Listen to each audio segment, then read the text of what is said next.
الحمدللہ رب العالمین والصلاة والسلام علی محمد الامین اعوذ باللہ من الشیطان الرجیم بسم اللہ الرحمن الرحیم۔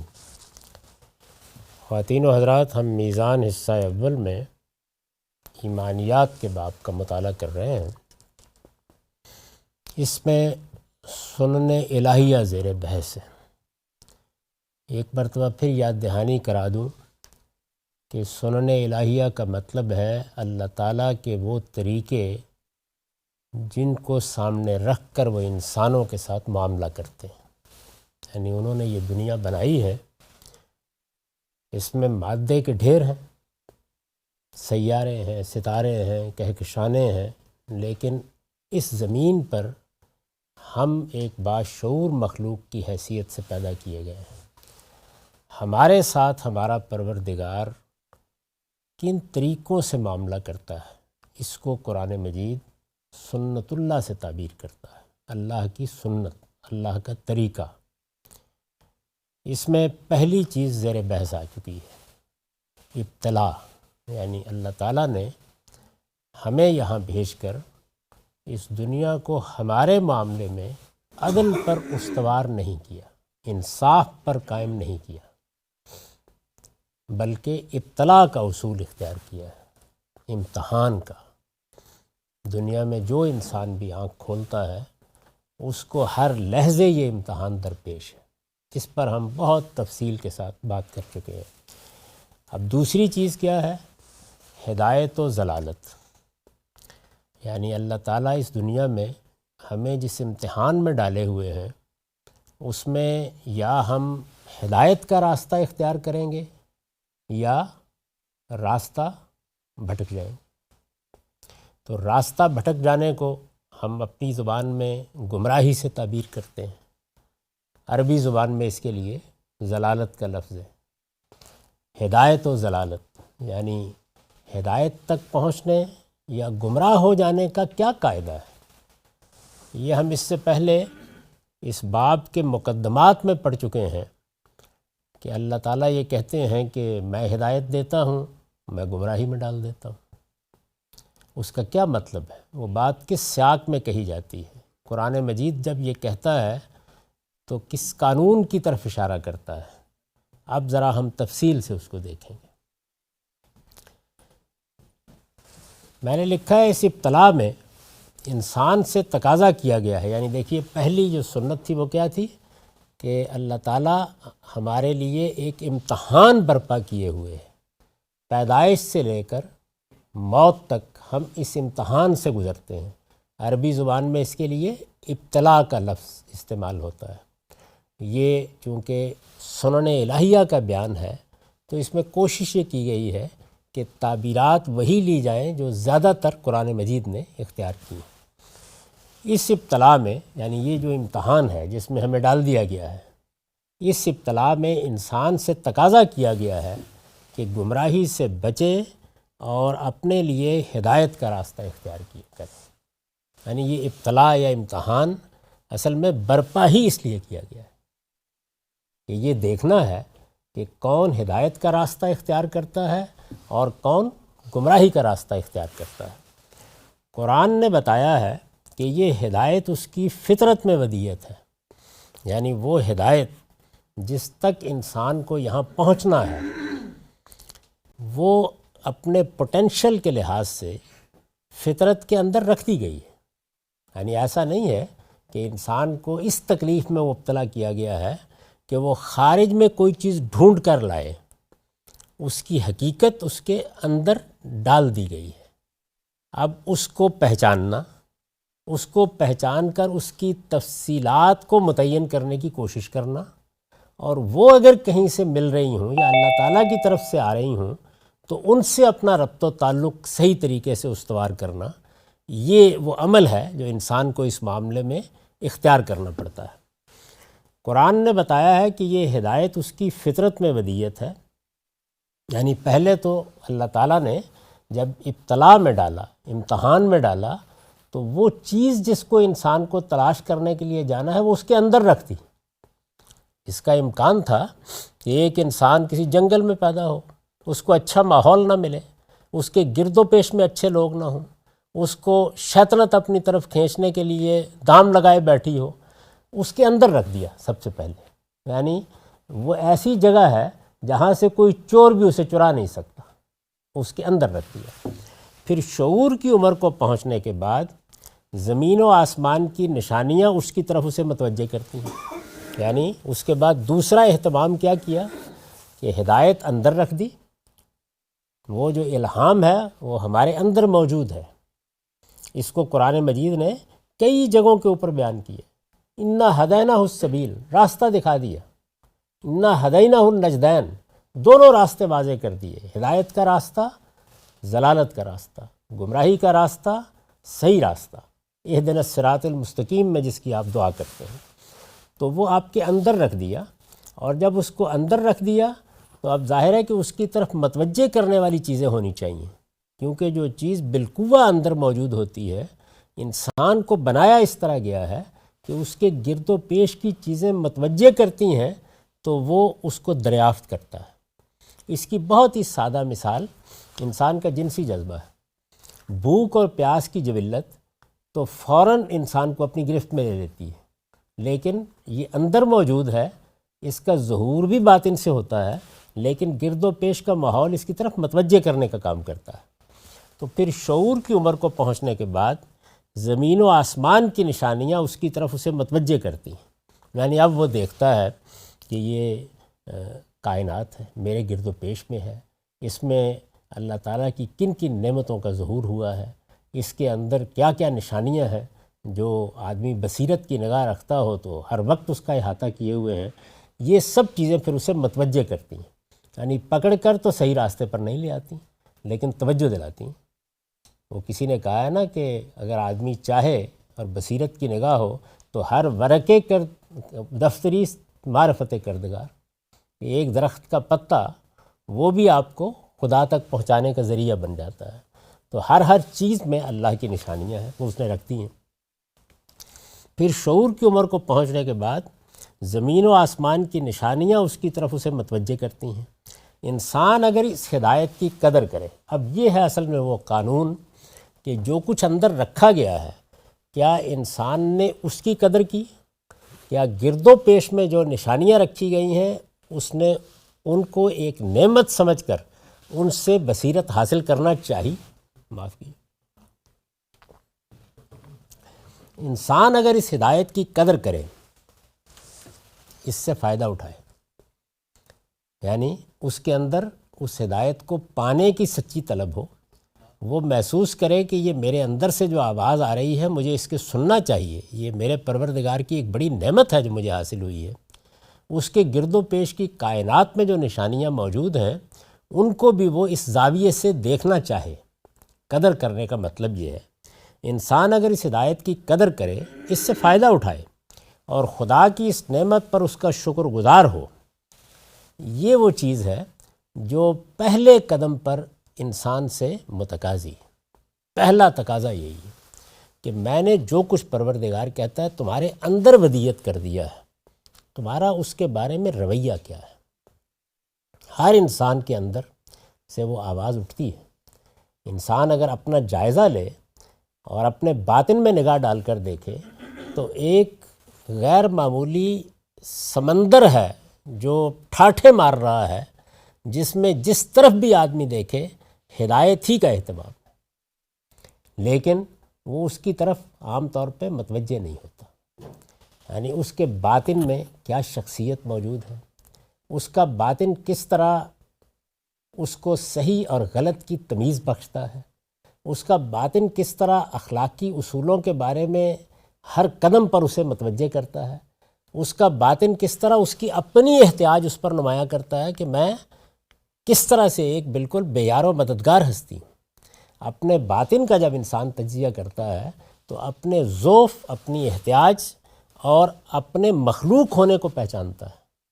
یعنی یہ ایک ایسی چیز ہے کہ ادنا درجے میں بھی اگر آدمی سوچنے سمجھنے والا ہو تو وہ اس معاملے میں غلطی نہیں کھاتا کہ میں اس زمین کا آقا نہیں ہوں، میں خود ایک مخلوق ہوں، میرے وجود کی ایک ایک چیز پر کسی علیم و حکیم ہستی نے کام کیا ہے، وہ کوئی بھی ہو سکتا ہے، یعنی یہ تصور کی بات ہے کہ وہ تصور کیا قائم کرتا ہے، وہ یہ ہستی مادے کو قرار دے دیتا ہے، وہ قوانین فطرت کو قرار دے دیتا ہے، وہ بات کی بحث ہے، لیکن یہ کہ میرے اوپر عمل ہوا ہے، میں سرجا گیا ہوں، مجھے وجود بخشا گیا ہے، کسی نے مجھے یہ حیثیت دے دی ہے، یہ اس کے باطن کے اندر موجود ہے۔ اچھا، جو مبادی ہیں سارے کے سارے ہدایت کے، یعنی یہ کہ مجھے صفائی کا احساس دیا گیا ہے، مجھے طیب اور خبیث کے فرق سمجھا کر دنیا میں بھیجا گیا ہے، میری فطرت الفاظ کو استعمال کیے بغیر اس کا احساس کرنا شروع کر دیتی ہے، مجھے معروف اور منکر کا شعور دیا گیا ہے۔ یہ ساری چیزیں جو ہیں یہ اصطلاحات ہیں جن سے ہم ان کو تعبیر کرتے ہیں، یہ اپنی سادہ حقیقت میں ہمارے اندر موجود ہے، یہ سب کی سب چیزیں۔ تو انسان ان کی قدر کرے، اس کا فائدہ اٹھائے، اور خدا کی اس نعمت پر اس کا شکر گزار ہو، تو خدا کی سنت ہے۔ اب وہ قانون زیر بحث آ گیا کہ میں نے جو کچھ تمہیں دیا تھا، تم نے اس کو سمجھا، پہچانا، اس کی قدر کی۔ اگر اس کی قدر کرتا ہے تو اللہ تعالیٰ کا طریقہ یہ ہے، اب وہ بندے کے ساتھ معاملہ کرتے ہیں، وہ اس کی روشنی کو اس کے لیے بڑھاتا، یعنی جو روشنی اندر ہے وہ مدھم سی ہوتی ہے۔ تو جس وقت آپ یہ رویہ اختیار کرتے ہیں کہ اچھا مجھے یہ شعور دیا گیا ہے، میرے اندر یہ احساس ودیت ہے، میں واقعتاً اس کو سمجھ سکتا ہوں، تو جیسے ہی اس کی قدر پیدا ہوتی ہے اور بندہ کہتا ہے کہ جس طرح میرے مالک نے مجھے آنکھیں دی ہیں، مجھے کان دیے ہیں، مجھے لمس کی صلاحیت دی ہے، مجھے ذائقے کی صلاحیت دی ہے، میرے اندر اتنی بڑی نعمتیں گرد و پیش میں ہیں، اسی طرح میرے اندر اپنی خلق کا شعور بھی ودیت کیا ہے۔ جب وہ یہ محسوس کرتا ہے یا وہ یہ دیکھتا ہے کہ اچھا میں تو اچھائی اور برائی کا الہام لے کے آیا ہوں، جیسے جیسے وہ اپنا تجزیہ کرتا ہے تو اپنے مخلوق ہونے کا شعور اور الہام خیر و شر، برائی اور اچھائی کا شعور، یہ ایک بہت بڑی نعمت کے طور پر انسان کے اندر سے اس کے سامنے آتا ہے۔ جب یہ آتا ہے سامنے تو اب وہ اگر اس کی قدر کرتا، فائدہ اٹھاتا اور کہتا ہے کہ میرے مالک تیرا شکر ہے، تو نے مجھے روٹی نہیں دی، پانی نہیں دیا۔ وہ سیدنا مسیح نے کہا ہے نا کہ آدمی صرف اس روٹی سے نہیں جیتا، وہ اس کلمے سے جیتا ہے جو آسمان سے آتا ہے۔ تو وہ کلمہ ہمارے اندر ڈال دیا گیا ہے، یعنی میرے مخلوق ہونے کا شعور، میرے ایک اخلاقی وجود ہونے کا شعور۔ اصل میں جو کچھ بھی ہدایت ہے اس کی بنیاد ان دو چیزوں پر ہے۔ جیسے ہی میں اپنے مخلوق ہونے کے احساس کو مان لیتا ہوں، اس کے بعد باقی چیزیں کرولری ہیں اس کی، وہ پھر آپ سے آپ نکلتی چلی جاتی ہیں۔ میں جس وقت خیر اور شر یعنی برائی اور بھلائی کا شعور پیدا کر لیتا ہوں، وہ میرے اندر اس کا احساس اجاگر ہو جاتا ہے، میں اپنے اندر اس کو دریافت کر لیتا ہوں، پھر اس کے اوپر بڑا سے بڑا قصر تعمیر کیا جا سکتا ہے۔ لیکن بنیادی چیز یہی ہے کہ کیا میں اس کی قدر کرتا ہوں؟ یعنی ایک تو یہ نا کہ میں پھاوڑا لے کر اس پر مٹی ڈالنا شروع کر دیتا ہوں، میں اس کی قدر کرتا ہوں، میں اس سے فائدہ اٹھانے کے لیے تیار ہوں، میں اس پر اپنے پروردگار کا، اپنے خالق کا شکر ادا کرتا ہوں کہ مجھے اس نے جس طرح باقی دنیا کی نعمتیں دی ہیں، سب سے بڑی نعمت یہ دی ہے کہ میرے اندر یہ چیز ڈال دی، میری اپنی چیز ہے یہ، میں اس کو دریافت کروں۔ تو پھر وہ روشنی کو بڑھاتا ہے، صرف روشنی کو بڑھاتا ہی نہیں، یعنی وہ جو ایک مدھم سی لو ہوتی ہے وہ پھر تیز ہونا شروع ہو جاتی ہے، اس کے اندر مزید ہدایت کی طلب پیدا کرتا، یعنی پھر انسان ڈھونڈنے نکل کھڑا ہوتا ہے، اچھا میں سمجھوں کیا چیز ہے، اس کے نتیجے کیا ہیں، یہ بات کہاں تک لے جائے گی، اس کا حاصل کیا ہے، وہ پھر اس کی طلب میں نکلتا ہے، جس سے وہ سچا طالب علم بنتا ہے، اس کے اندر مزید ہدایت کی طلب پیدا کرتا، اور اس کے نتیجے میں یعنی اب دیکھیے کیا معاملات ہوئے، جو کچھ آپ کے اندر ودیت تھا اس کی قدر کی، قدر کرنے کا مطلب میں نے آپ کو بتایا، یعنی اس کو اٹھا کے نکال کے پھینکنے کی جدوجہد نہیں کی، اس کو ایک نعمت سمجھا کہ واقعتاً میرے اندر یہ شعور اگر ودیت ہوا ہے تو یہ میرے رب کی بہت بڑی عنایت ہے، اس سے فائدہ اٹھانے کا فیصلہ کر لیا۔ اللہ روشنی بڑھائے گا، ہدایت کی مزید طلب پیدا کرے گا، اب ظاہر ہے کہ ایک طالب علمانہ رویہ وجود میں آئے گا اس کے نتیجے میں۔ طالب علمانہ رویے کا مطلب یہ ہے کہ آدمی اپنے مفادات، اپنے تعصبات، اپنے جذبات، اپنی خواہشات کو ایک طرف رکھ کے سچائی کو ڈھونڈنے کے لیے نکل کھڑا ہوتا ہے، یعنی کسی چیز کو اس میں آڑے نہیں آنے دیتا۔ کیوں؟ اس لیے کہ ہدایت تو اس کی ضرورت ہے۔ آپ یہ دیکھیے کہ جس وقت آپ اپنے باطن سے سفر شروع کرتے ہیں تو آپ بالکل اور طرح سے معاملے کو دیکھتے ہیں۔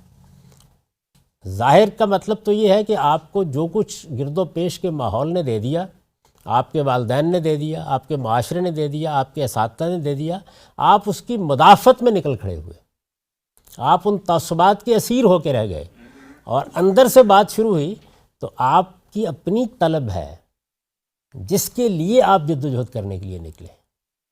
اب آپ تعصبات کو رکاوٹ نہیں بننے دیں گے، آپ جذبات کو درمیان میں نہیں آنے دیں گے، آپ تو یہ چاہیں گے کہ وہ جو میرے اندر طلب ہے اس کو تسکین ملے، میں صحیح نتیجہ تک پہنچوں۔ تو ایک سچا طالب علمانہ رویہ اس کے بعد آدمی کے اندر پیدا ہوتا ہے، اور اس کے نتیجے میں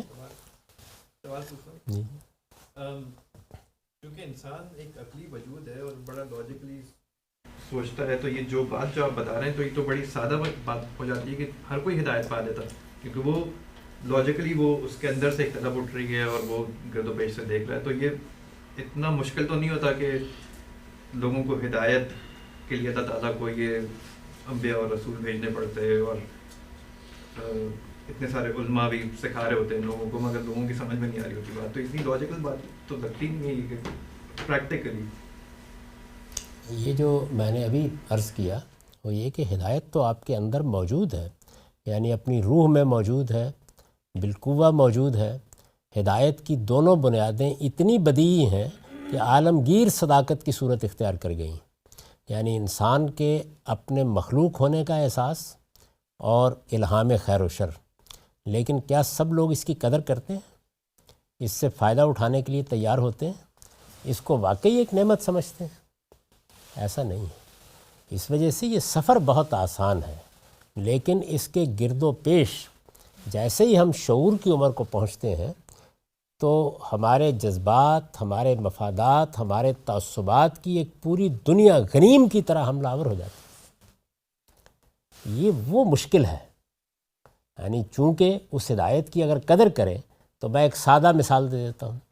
خیر و شر کا شعور آپ کے اندر موجود ہے، ایک ضمیر ہے جو ٹوکتا ہے، خواہش کہتی ہے اس کے خلاف جاؤ، جذبات کہتے ہیں کہ یہ راستہ اختیار کرو گے تو اس کے نتیجے میں تو یہ دیکھو تمہاری وہ حس مجروح ہوگی، تمہارے وہ احساسات مجروح ہوں گے، تو آپ کی ماں، آپ کا باپ، آپ کا وطن، آپ کا مفاد، آپ کے کاروبار، یہ ساری چیزیں آپ کے گرد و پیش میں ہیں۔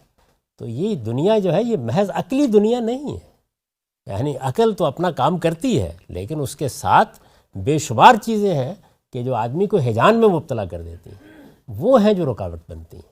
تو سچا طالب علم بننا اسی لیے ناگزیر ضرورت ہوتی ہے۔ اگر یہ معاملہ اتنا سادہ ہو تو سوال یہ ہے کہ جو چیزیں آپ کی سمجھ میں آ گئی ہیں پھر وہ آپ کی گرد و پیش میں ہر شخص کی سمجھ میں آ جانی چاہیے۔ ایسا نہیں ہوتا، یعنی آپ کو سچا طالب علم بننا ہوتا ہے۔ سچا طالب علم کون ہے؟ وہ جو اپنے باطن کی آواز کو سنے۔ باطن کی آواز ہر انسان کے اندر رکھی گئی ہے، اس کی قدر کرے۔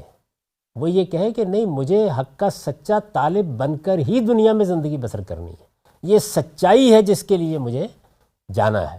میں سچائی کے ایک طالب کی حیثیت سے ہر پتھر کو الٹنے کے لیے تیار ہوں، اور پھر جو اس کی اپنی خواہشات ہیں، اپنے تعصبات ہیں، وہ گرد و پیش میں موجود ہوں گے، ان کے ساتھ باقاعدہ جنگ کرنا پڑتی ہے آدمی کو۔ تو یہ اتنا آسان نہیں ہے معاملہ۔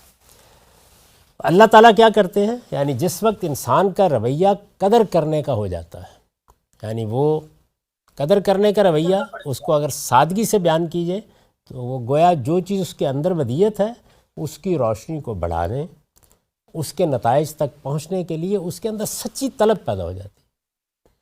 آپ اس کا اندازہ اس سے کیجئے نا کہ جو چیزیں ہماری خواہش سے متعلق ہوتی ہیں، اگر اس خواہش کو پورا ہونے کے اسباب گرد و پیش میں موجود ہوں تو کیسی سچی طلب پیدا ہوتی ہے ان کے لیے۔ پیاس لگی ہو تو آپ اندازہ کر لیجئے، یعنی اس کے بجھانے کا سامان موجود ہو تو کیسے آدمی لپکتا ہے اس کی جانب۔ بھوک لگی ہو، اسی طرح سے جنس کی جبلت کے تقاضے زور کر رہے ہوں اور اس کی تسکین کے سامان گرد و پیش میں موجود ہوں، تو یہ جتنی چیزیں بھی انسان کے گرد و پیش میں موجود ہوتی ہیں ان کی طرف انسان پوری طاقت سے بڑھتا ہے۔ یہی صورتحال اگر علم کے لیے پیدا ہو جائے، سچائی کے لیے پیدا ہو جائے، صداقت کے لیے پیدا ہو جائے، مجھے صحیح جگہ تک پہنچنا ہے، تو اندر تو چیز موجود ہے، لیکن اس کی روشنی کو بڑھانے کے لیے ضروری ہے کہ آپ اس کی جانب متوجہ ہوں، اور آپ کا رویہ ایک طالب علم کا رویہ ہو، اور طالب علم اپنے علم کی طلب میں ہر جوخم جھیلنے کے لیے تیار ہو جاتا ہے، ہر جوخم اٹھانے کے لیے تیار ہو جاتا ہے۔ یعنی وہ یہ سمجھتا ہے کہ یہ مجھے اب چیز پانی ہے اور ہر حال میں پانی ہے، تو میں جاؤں گا اس کی جانب۔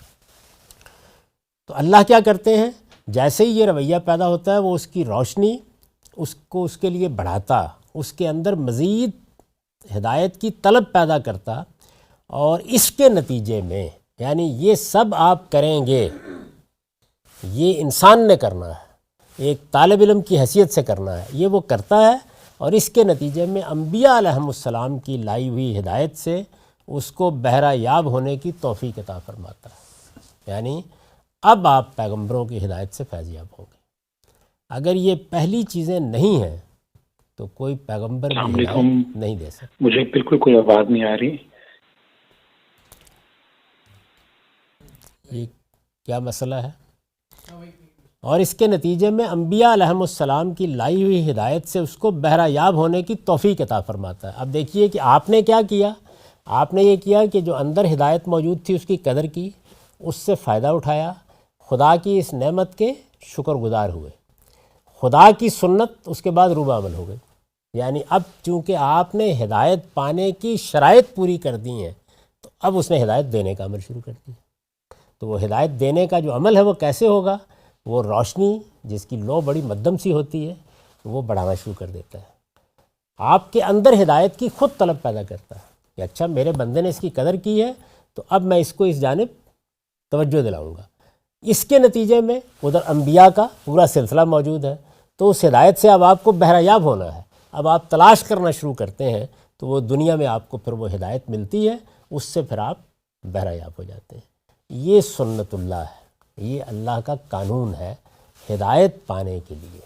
یعنی یہ اگر چیزیں نہیں ہیں تو عین ممکن ہے کہ پیغمبر کے گھر کے ساتھ آپ کی دیوار ملی ہوئی ہو اور ابو جہل اور ابو لہب ہو کے دنیا سے رخصت ہو جائے، پورا امکان ہے۔ یہ چیزیں خود انسان کو کرنی، ایسا نہیں ہو سکتا کہ آپ یہ معاملہ نہ کریں، آپ یہ ضروری چیزیں فراہم نہ کریں، آپ کی طرف سے یہ اقدام نہ ہو، اور پھر اس کے بعد کوئی پکڑے اور چور کو پکڑ کے قطب بنا دے۔ یہ نہیں ہو سکتا، یہ چیزیں ضروری ہیں۔ اللہ تعالیٰ کی ہدایت کے لیے یہی ابتلا ہے جس میں انسان کو ڈالا گیا ہے کہ تم نے یہ کرنا ہے، اس کے نتیجے میں یہ دوں گا۔ تو اب کیا معلوم ہوا؟ معلوم یہ ہوا کہ یہاں دو چیزیں ہیں جو کام کر رہی ہیں، ایک وہ عمل ہے جو مجھے کرنا ہے، ایک وہ عمل ہے جو ذات خداوندی کی طرف سے ہونا ہے۔ تو جب دوسرے کا ذکر ہوتا ہے تو اللہ تعالیٰ کہتے ہیں میں ہدایت دیتا ہوں، لیکن کس کو دیتا ہوں؟ اس کو جو اس کے یہ شرائط پورے کرتا ہے۔ آگے کا معاملہ انہی کی توفیق سے ہوتا ہے، یعنی پھر وہ اسباب پیدا کرنا شروع کر دیتے ہیں۔ چنانچہ اس کو یہ بیان کیا ہے کہ رسالت مآب صلی اللہ علیہ وسلم سے پہلے جن لوگوں کے باطن سے یہ دعا نکلی، اہدنا الصراط المستقیم، میں نے یہ بتایا ہے البیان میں کہ یہ جو سورہ فاتحہ ہے یہ بعثت محمدی کی دعا ہے۔ گویا پوری انسانیت اس وقت کھڑے ہو کے یہ کہہ رہی ہے کہ مالک ایک طرف ضالین ہے، سمجھ میں نہیں آتا کیا بھول بھلائیاں ہیں جس میں انہوں نے پورے کے پورے مذہبی فکر کو مبتلا کر دیا ہے، دوسری طرف تیری منتخب قوم ہے یہود بنی اسرائیل، لیکن کس طرح تیرے غضب کا شکار ہو گئے ہیں۔ اب راستہ بتا، سیدھا راستہ کون سا ہے؟ تو یہ سیدھا راستہ ہے پھر جس کا جواب قرآن مجید کی صورت میں ملا۔ یعنی اللہ تعالیٰ نے گویا پہلے اس سورہ میں انسانیت کو زبان دی، یہ دعا انسان کی زبان پر طاری کر دی ہے، اس کے جواب میں پھر اللہ تعالیٰ نے کتنا بڑا اہتمام کیا، یعنی ایک پیغمبر بھیجا، اپنی کتاب نازل کی، تو ہدایت دینے کا اہتمام یہ خارج میں جو نظر آتا ہے یہ بھی اسی اصول پر ہوتا ہے، یہ انسانیت کی طلب ہے اس لیے اس کا جواب دیا جا رہا ہے، اور یہی فرد کی سطح پر ہوتا ہے کہ میرے اندر وہ سب چیزیں ہونی چاہیے جس کے بعد اللہ تعالیٰ مجھے راستہ دکھائے گا۔ راستہ دکھانے کا عمل پھر وہی کرتا ہے، وہ پھر ہاتھ پکڑ کے لے جاتا ہے صحیح راستے پر، وہ آپ کے لیے ایک ایک دیوار کو ڈھا دیتا ہے، لیکن وہ پہلا کام آپ کو کرنا ہوتا ہے۔ تو یہ دونوں چیزوں کو الگ الگ سمجھنے کی ضرورت ہے، یعنی ایک میرے اندر جو کچھ خدا نے ودیت کیا ہے اس کا احساس کر کے میری طرف سے اس کی قدر افزائی ہے، اور دوسری جانب اللہ تعالیٰ کی طرف سے عنایت کہ وہ ہدایت کیسے دے گا۔ سوال یہ ہے کہ اگر انسان کو اس امتحان کے اندر مبتلا کر دیا گیا تو نتیجہ تو اس کا دو ہی نتیجے ہیں، یا تو ہدایت ہے یا پھر جو ہے انسان کی ایک دوسرا راستہ ہے۔ تو اس کے اندر جو ہے وہ مغفرت کا رول کیا ہے کہ اگر ایک انسان ساری زندگی جو ہے وہ اس امتحان میں ناکامی کی وقت پہنچی ہے اور پھر وہ مغفرت کا راستہ دیکھتا ہے، تو اس کا مطلب یہ کہ امتحان کے نتیجے میں فرق ہوگا؟ امتحان میں مبتلا کر دیا گیا، امتحان یہ ہے کہ آپ کو گمراہی سے بچنا ہے، ہدایت پانی ہے۔ اس میں مغفرت کی سنت کیا ہے؟ مغفرت کا مطلب تو یہ ہے کہ مجھ سے کوئی غلطی ہو گئی، کوتاہی ہو گئی، میں ہدایت پانے میں ناکام ہو گیا یا کسی درجے میں پھسل گیا، تو اس کا کیا قانون ہے؟ یعنی یہ ایک تو چیز یہ ہے نا کہ میں نے قدر ہی نہیں کی، جب میں نے قدر نہیں کی تو پھر تو میں گمراہی کو خود اختیار کر رہا ہوں، لیکن مجھ سے غلطی ہو گئی، تو یہ بھی ایک سنت اللہ ہے۔ یعنی اللہ تعالیٰ پھر بندوں کے ساتھ کیا معاملہ کرتا ہے وہ آگے زیر بحث آئے گی۔ ایک چھوٹا سا سوال ہے کہ ابھی آپ نے فرمایا کہ اگر انسان ہدایت کی قدر کرے، اس سے فائدہ اٹھائے اور اللہ تعالیٰ کی اس نعمت کا شکر ادا کرے تو اس کے لیے پھر ہدایت کی روشنی ملتی ہے، تو اس میں جد و جہد نہیں ہے، والذین جاہدوا فینا لنہدینہم، تو وہ جد و جہد کرنے کی ضرورت نہیں ہے۔ اگر آدمی یہ نیت اپنی ٹھیک کرے اور اس کے لیے شکر گزار ہو تو روشنی مل جاتی ہے۔ یہ جد و جہد تو یہی چیز ہے نا، یعنی یہی اس سے فائدہ کیسے اٹھائے گا؟ یعنی جد و جہد تو ایک لفظ ہے، یہاں تو اصل میں اس کی تحلیل کر دی گئی ہے۔ جب میں ایک نعمت کی قدر کرتا ہوں تو قدر کرنا محض زبان سے چند الفاظ ادا کرنا نہیں ہے، اس کا مطلب یہ ہے کہ میں نے اس کو پا لیا، میں اس کی اہمیت سے واقف ہوا، اب میں چاہتا ہوں کہ میں اس سے فائدہ اٹھاؤں۔ فائدہ اٹھانے کے لیے مجھے جد و جہد کرنی ہوگی، سعی و کاوش کرنی ہوگی۔ شکر گزار ہونے کا مطلب بھی یہ نہیں ہے کہ میں شکر گزاری کے چند کلمات ادا کر دیتا ہوں، بلکہ جو اس کے تقاضے پیدا ہوتے ہیں ان کو پورا کرنے کے لیے نکل کھڑا ہوتا ہوں۔ تو اس کے بعد اگلا مرحلہ شروع ہوتا ہے، وہ اگلا مرحلہ یہ ہے کہ اللہ تعالیٰ پہلے روشنی کو بڑھاتے ہیں اور مزید ہدایت کی طلب پیدا کرتے ہیں۔ اصل میں جس جد و جہد کا وہاں ذکر ہے وہ اس مرحلے پر آتی ہے، یعنی یہ اللہ تعالیٰ نے طلب پیدا کر دی، اب میں پھر سعی و کاوش کروں گا، میں نکلوں گا، میں ایک طالب علم کی طرح جا کے کوشش کروں گا کہ مجھے وہ راستہ مل جائے۔ اس کے نتیجے میں پھر انبیاء علیہم السلام کی ہدایت تک انسان پہنچ جاتا ہے، یعنی پھر اللہ تعالیٰ وہ اسباب پیدا کر دیتے ہیں کہ وہ ٹھیک اس جگہ پہنچ جائے جہاں پہ آخری روشنی اس کو مل جائے۔ انبیاء علیہم السلام جو ہدایت لے کے آتے ہیں وہ گویا اس روشنی کا اتمام ہے، اب وہ پوری ہو گئی۔ اسی وجہ سے دیکھیے نا کہ جو تعبیریں اختیار کی ہیں، اکملت لکم الیوم اکملت لکم دینکم واتممت علیکم نعمتی، نعمت تو دی ہوئی تھی اللہ تعالیٰ نے، اس کا اتمام ہوتا ہے۔ اس کے بعد دین کی ہدایت تو اندر موجود تھی، لیکن وہ ہدایت اپنے اکمال کو پہنچ جاتی ہے اللہ تعالیٰ کی عنایت کے نتیجے میں، اور پھر ٹھیک اسلام جو کچھ اللہ کا پسندیدہ دین ہے انسان اس کو اختیار کر لیتا ہے۔ یہ سارا عمل جب سے سیدنا آدم علیہ السلام دنیا میں آئے ہیں ایسے ہی ہر انسان کے ساتھ ہو رہا ہے، یعنی ایک نور آپ کے اندر ہے، ایک نور اس کے بعد اللہ کی طرف سے آتا ہے۔ وہ جو اندر کا نور ہے اگر کسی نے اس کی قدر نہیں کی اور اس کو بجھا دیا ہے تو پھر باہر کا نور نہیں آئے گا، وہ آ نہیں سکتا۔ تو اس کو بیان کیا ہے قرآن مجید نے سورہ نور میں، جہاں ایمان کی تمثیل بیان کی ہے، یعنی یہ بتایا ہے کہ اللہ پر ایمان جو ہے اسی سے یہ پورا عالم روشن ہے۔ اللہ نور السماوات والارض، اگر اللہ پر ایمان نہ ہو تو پھر یہ دنیا یہ ایک ظلمت قدا ہے، پھر اس میں کہیں روشنی نہیں ہے۔ تو یہ ایمان کی تمثیل ہے، یہ اللہ کی ذات کا بیان نہیں ہے۔ اس کو قرآن مجید نے آگے بیان کر دیا ہے، یعنی اس پر عطف کیا ہے والذین کفروا کو۔ ایمان والوں کے لیے جو ایمان آتا ہے اللہ تعالیٰ پر وہ ایسے روشنی پیدا کرتا ہے، اس کی آگے تمثیل بیان کی ہے۔ اس میں یہ کہا ہے نور علی نور، روشنی کے اوپر روشنی، یعنی اللہ پر ایمان جب پیغمبروں کی دعوت کے نتیجے میں انسان اختیار کرتا ہے تو یہ روشنی پر روشنی ہوتی ہے۔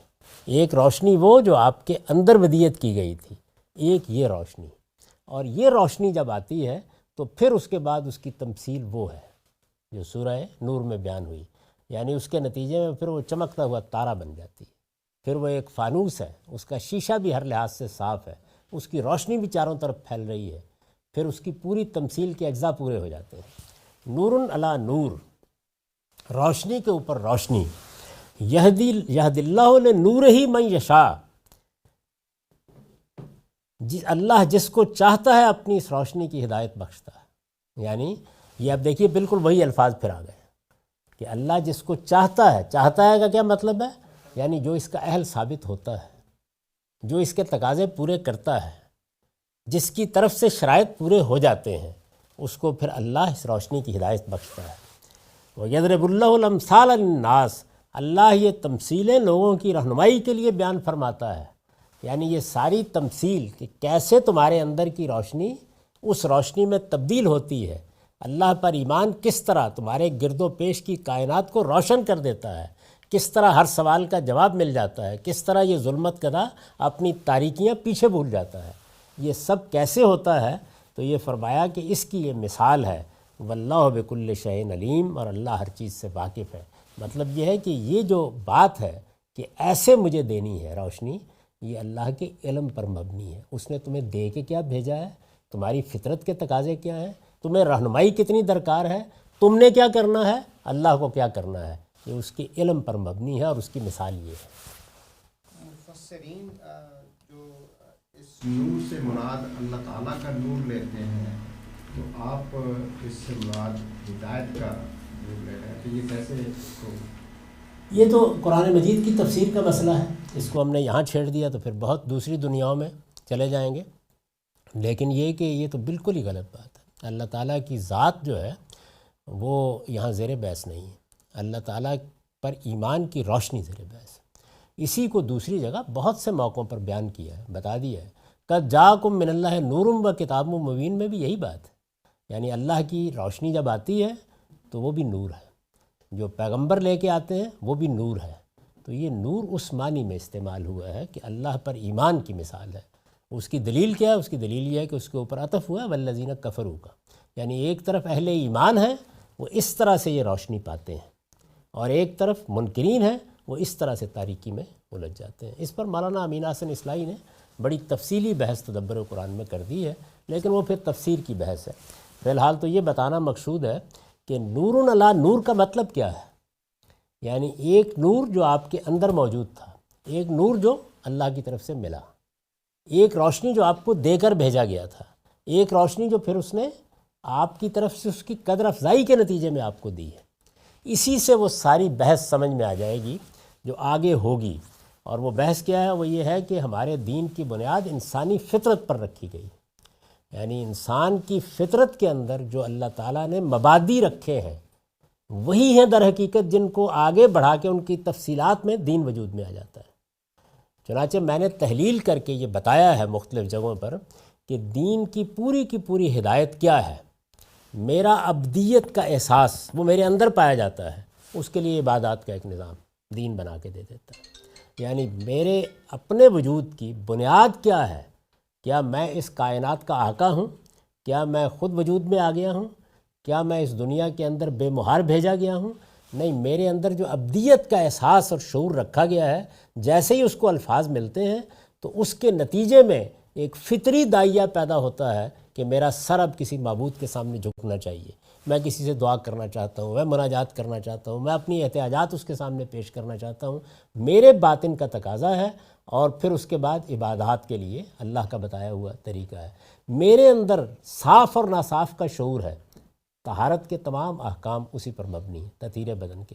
میرے اندر کھانے پینے کی چیزوں میں طیب اور خبیث کا احساس موجود ہے، اس کی آگے تفصیلات ہیں جو پھر دین میں بتائی جاتی ہیں، اور مشتبہات میں اللہ تعالیٰ انسان کی رہنمائی فرماتے ہیں۔ میرے اندر معروف اور منکر کا احساس موجود ہے، یہ دین کی بنیادیں ہیں۔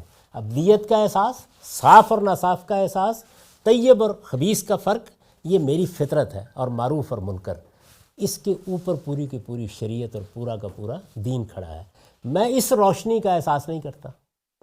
آپ نے دیکھا ہوگا نا کہ بہت سے لوگ صفائی کے معاملے میں یہ معلوم ہوتا ہے کہ دین اسی کو بنا بیٹھے ہیں کہ اب انہوں نے خاک آلودی ہو کے رہنا ہے، غلاظت ہی اپنے اوپر ڈالنی ہے.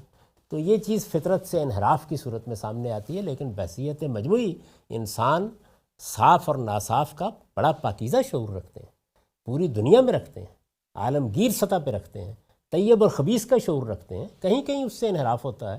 تو اللہ تعالیٰ ہماری فطرت میں یہ چیزیں ودیت کر چکا ہے. اصل میں عالمگیر سطح پر اسی کا ظہور ہو رہا ہے. دنیا میں ہم انسان کی حیثیت سے جو معاملہ کر رہے ہیں اس میں اسی احساس کا شعور ہوتا ہے. اس کو جس وقت قاعدے ضابطے میں لا کر متعین کر دیا جاتا ہے، اس کی تفصیلات طے ہو جاتی ہیں اور پیغمبر آ کے ان کو متعین کر دیتے ہیں، تو پورا کا پورا دین وجود میں آ جاتا ہے. تو اس وجہ سے یہ بات آپ کو یاد ہوگا کہ اس کتاب کا پہلا جملہ یہ ہے کہ اسلام اللہ تعالیٰ کی وہ ہدایت ہے جو اس نے پہلے انسان کی فطرت میں ودیت فرمائی ہے، یعنی میرے اندر موجود ہے. میں جیسے ہی اس کی قدر وہ روشنی مجھے دی گئی ہے، میں جیسے ہی اس کی قدر کرتا ہوں تو اب روشنی اوپر سے آتی ہے، نور علی نور. اور اللہ اس نور کی طرف، یعنی ایک نور وہ تھا جو میرے اندر ودیت تھا، ایک نور وہ ہے جو اللہ کی طرف سے اب ملنا ہے مجھے. اس کے نتیجے میں وہ اللہ کی نعمت ہے جو پھر مجھے ملے گی، اس سے اتمام نعمت ہونا ہے. نعمت مجھے دی گئی تھی، اس نعمت کو اپنے تمام پر پہنچنا ہے، اپنے کمال پر پہنچنا ہے. یہ جو فرمایا نا یتم نعمت ہو، اپنی نعمت کو پورا کرے. یعنی اگر آپ اس لفظ کی تحلیل کیجئے تو گویا وہ جو تھوڑی سی اندر دے دی گئی تھی یا جو اپنے مبادی کے لحاظ سے اندر دی گئی تھی اس کو کھولنا ہے اللہ تعالیٰ نے. تو یہ کھولنے کا عمل اللہ تعالیٰ کی طرف سے ہوتا ہے اور یہ ایک سنت اللہ ہے جس کے تحت ہوتا ہے. تو اللہ پھر ہدایت بخشتا ہے لیکن جس کو چاہتا ہے، اور اس کے چاہنے کی بنیاد کیا ہے؟ اس کا علم. تو آیت ختم کہاں کی ہے؟ واللہ بکل شیء علیم. اگر وہ یہ جان لیتا ہے کہ تم اس نور کے قدردان ہو، تم نے اس سے فائدہ اٹھایا ہے، تو پھر اس کے لازمی نتیجے کے طور پر یہ نور پھر تمہیں ملنا شروع ہوتا ہے. دوسری جگہ بیان کیا ہے سورہ محمد میں، یہ سورہ نور ہے، 24ویں سورہ ہے، اس کی 35 آیت تھی یہ. اس کے بعد سورہ محمد ہے، 47ویں سورہ ہے اور اس کی 17 نمبر آیت ہے. والذین اہتدوا زادہم ھدی وآتاہم تقواہم. اس کے برخلاف جنہوں نے ہدایت کی راہ اختیار کی ہے، ان کی ہدایت اس قرآن سے اللہ نے اور بڑھا دی. یعنی ہدایت کی راہ یہاں کون زیر بحث ہے؟ وہ لوگ ہیں کہ جن کے پاس یہ فطرت کی ہدایت تھی، پھر اس ہدایت کے بعد جو ان کو ان کی میراث میں ان کے پیغمبروں کے ذریعے سے، ان کے علماء کے ذریعے سے ہدایت ملی، انہوں نے اس کو اختیار کیا. تو جب وہ ایک راستے کے اوپر چل رہے تھے تو قرآن آیا تو انہوں نے آگے بڑھ کر قرآن مجید کو لپک کر لیا، اس لیے کہ وہ تو پہلے ہی تیار بیٹھے ہوئے تھے. یعنی جس وقت جو کچھ آپ کے پاس موجود ہے اس سے مماثل حقائق آپ کے سامنے آتے ہیں تو آپ کو کبھی اجنبیت محسوس نہیں ہوتی. لیکن اگر پہلے سے آپ گریز اور فرار کا راستہ اختیار کر چکے ہیں تو پھر راہ نہیں ملے گی. تو اس قرآن سے اللہ نے ان کی ہدایت کو اور بڑھا دیا. یعنی ایک ہدایت اندر موجود تھی، ایک راستہ وہ اختیار کر چکے ہوئے تھے، اللہ نے قرآن مجید نازل کر کے اسے اور بڑھا دیا. تو یہ سنت اللہ ہے، اور ان کے حصے کی پرہیزگاری انہیں عطا فرما دی، ان کے حصے کی. وآتاہم تقواہم. یعنی ہر آدمی جو اپنے اندر اللہ تعالیٰ کے حدود کا احساس رکھتا ہے، اس کے بعد اس کے لیے ایک مقرر حصہ ہے کہ اس احساس کے بعد ملنا ہے اسے. جو اس نعمت کا شعور رکھتا ہے اس کے بعد اللہ تعالیٰ کی طرف سے قانون کے مطابق طے ہے کہ اتنی قدر افزائی اس نے کی ہے، اب اتنی نعمت اس کو اور ملنی چاہیے. تو ظاہر ہے کہ دین کی ہدایت کا نتیجہ کیا ہے؟ تقویٰ. کہ انسان اپنے آپ کو ان حدود کے اندر لانا سیکھ لے جو اللہ تعالیٰ نے اس دنیا میں جینے کے لیے مقرر کر دی. یعنی اگر ابدیت کا احساس دیا ہے تو ابدیت کا ظہور کن چیزوں میں ہونا چاہیے وہ سیکھ لے. اگر صفائی کا احساس دیا ہے، پاکیزگی کا احساس دیا ہے، تو وہ بدن میں کیسے حاصل کرنی ہے اس کی تفصیلات بتا دے. اگر طیب اور خبیث کا شعور دیا ہے تو کھانے پینے کی چیزوں میں مزید رہنمائی فرما کے اس کو متعین کر دے. معروف منکر کا شعور دیا ہے تو یہ بتا دے کہ اخلاق کے حدود کہاں تک جائیں گے اور اس سے متعلق اپنے قانون کو واضح کر دے. تو ایک چیز آپ کو دے دی گئی ہے، اس کے اوپر ایک کثر تعمیر ہونا ہے. تو اللہ تعالیٰ یہ کہتے ہیں کہ یہ بنیاد تمہیں فراہم کرنی ہے، عمارت مجھے بنانی، لیکن بنے گی اس بنیاد کے اوپر. اگر وہ بنیاد موجود نہیں ہے تو پھر یہ سنت اللہ ہی نہیں ہے کہ تمہیں ہدایت مل جائے. تو جب وہ کہتے ہیں کہ یہ لوگ کیسے ہدایت پا سکتے ہیں قرآن مجید میں، تو مطلب یہ ہے کہ انہوں نے تو وہ بنیادی تقاضا ہی نہیں پورا کیا، وہ بنیادی نہیں بنائی، وہ طلب ہی نہیں پیدا کی، اس کے لیے تیاری نہیں ہوئے، ان کو کہاں سے مل جائے گی؟ تو یہ بحث ابھی جاری ہے، اس کے بعد ہم اگلی نشست میں اس کی کچھ توضیحات کریں گے۔ اقول و قولی ھذا واستغفر اللہ لی ولکم ولسائر